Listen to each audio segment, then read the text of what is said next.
نحن محاسبون يا أخي. إذا كنت أنت محاسب إذا ضريت نفسك ومحاسب إذا ضريت نفس واحدة، كيف تضر دعوة سلفية قائمة تكون سبب في تفرقها وضعفها وانتشار دعاة الباطل والضلال في هذا الزمان؟ أين تذهب من الله عز وجل؟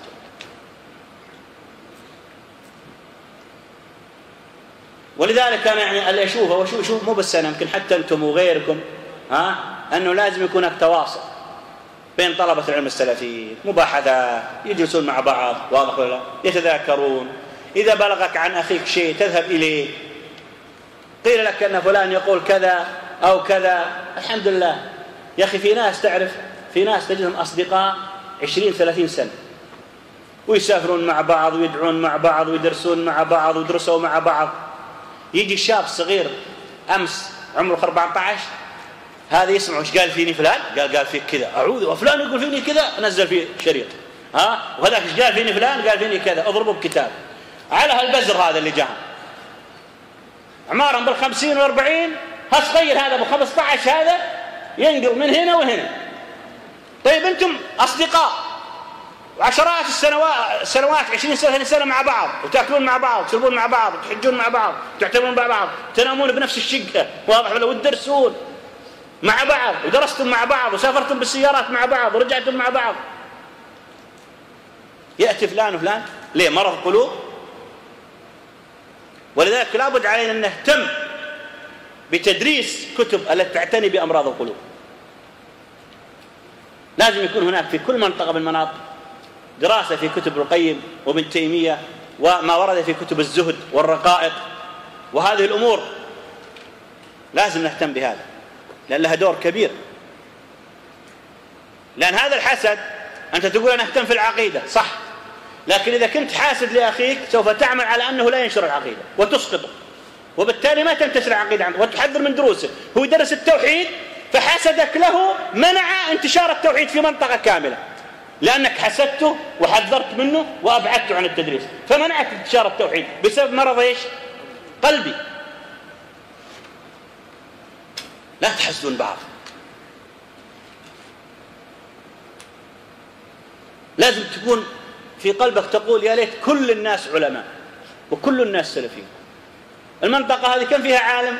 كم فيها طالب علم واحد؟ الله، يا ليت كلها طلاب علم. كم واحد فاتح درس؟ 3، يا ليت 1000 يفتحون دروس.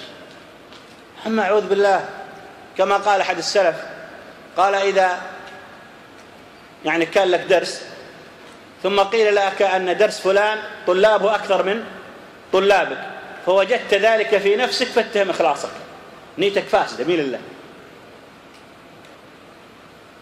لازم نصدق يا أخوان، لازم نعالج هذا القلوب.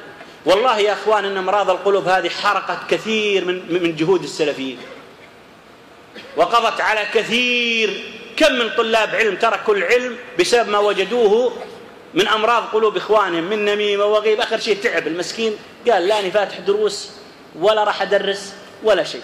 يبلشون يا أخوان أين طلاب العلم؟ نريد طلاب علم، درسوا. ولا جو طلاب علم ودرسوا، حسد، نميمة، فيه قال كذا، لين يهربون عن التدريس، ويهرب المسكين ويلقي الدروس والكتب كلها.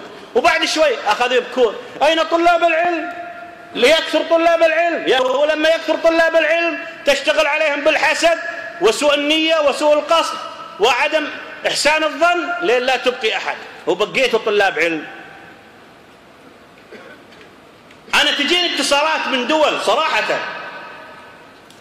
دول معروفة مثل ليبيا وتونس وغيرها، صار لها سنين تحت حكم القذافي.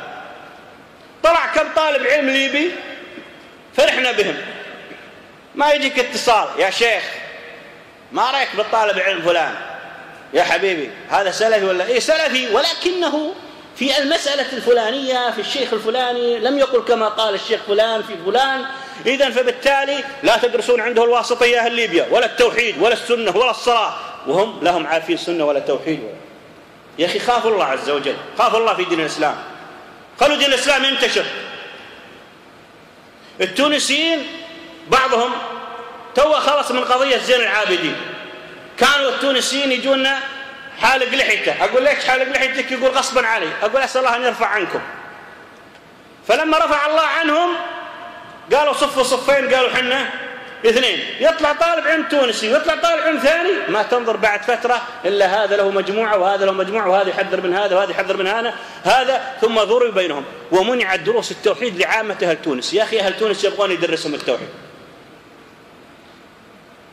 يا أخي أهل تونس يبغون يعلمهم الصلاة والصيام والزكاة والحج. يا أخي اتقوا الله في أنفسكم.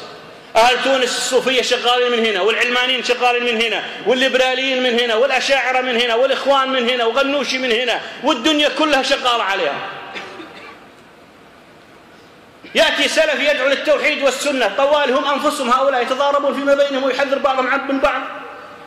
وتصبح شغل الشباب في تونس وفي ليبيا بدل ما ينشغلون في حفظ المتون وحفظ التوحيد ونشره في القرى والمناطق النائية، يصبح شغل الشباب هذا من مجموعة هذا وهذا من مجموعة هذا، وبعدين يتصلون على السعودية. طبعا لازم السعودية هي الأصل،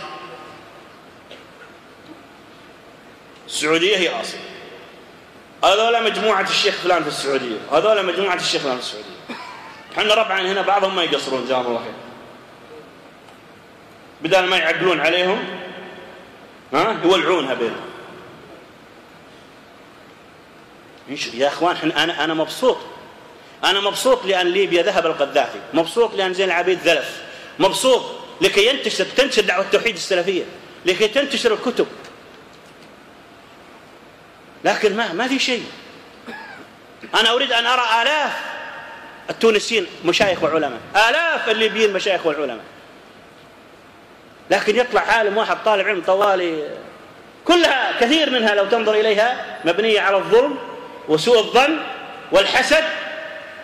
وأحيانا تكون مشكلة، صح في مشكلة أو في خطأ، لكن هذا الخطأ لا يقتضي أن يحذر من دروس هذا الشاب السلفي اللي نشر التوحيد والسنة. لأن أنظر إلى الفوائد التي فعلها مع العامة.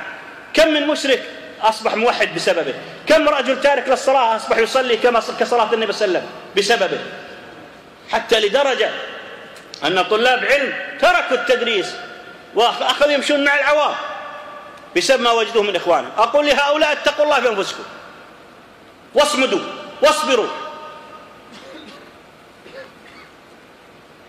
العموم الدعوة السلفية تحتاج، وأنا أقول لكم بصراحة الدعوة السلفية قاعد تمر في مآزق من الخارج. والله مو مشكلة من الخارج، لكن مشكلة من الداخل. يا أخواني كل واحد يتعامل مع الله ويصدق مع الله، وأنه سوف يسأل يوم القيامة.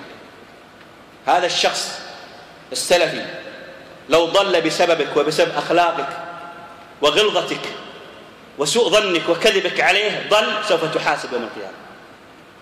هذا الشخص السلفي الذي يدرس كتب السلف وضد الإخوان وضد التبليغ وضد التكفيرين وضد الأشاعرة والصوفية ويدرس التوحيد والسنة والصلاة، لو توقف عن الدروس بسببك أنت وبسبب نميمتك فسوف تسأل أمام الله عز وجل. فاتقوا الله يا أخوان. يلا كمل. لا في أشياء ضرورية صراحة، يعني مصايب قاعدة تصير. السلفية راح تفكك.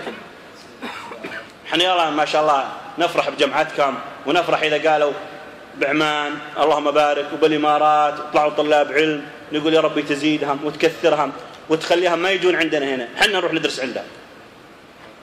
أنا أفرح، أنا ودي بكرة بعمان أئمة الإسلام بعمان، أئمة الإسلام بالإمارات في البحرين في كل، وطلابهم يجلسون عندهم بدل ما يجي مسافر يتعب نفسه علماء عنده وينفع الله بهم ويخليهم ربي يستر عليهم.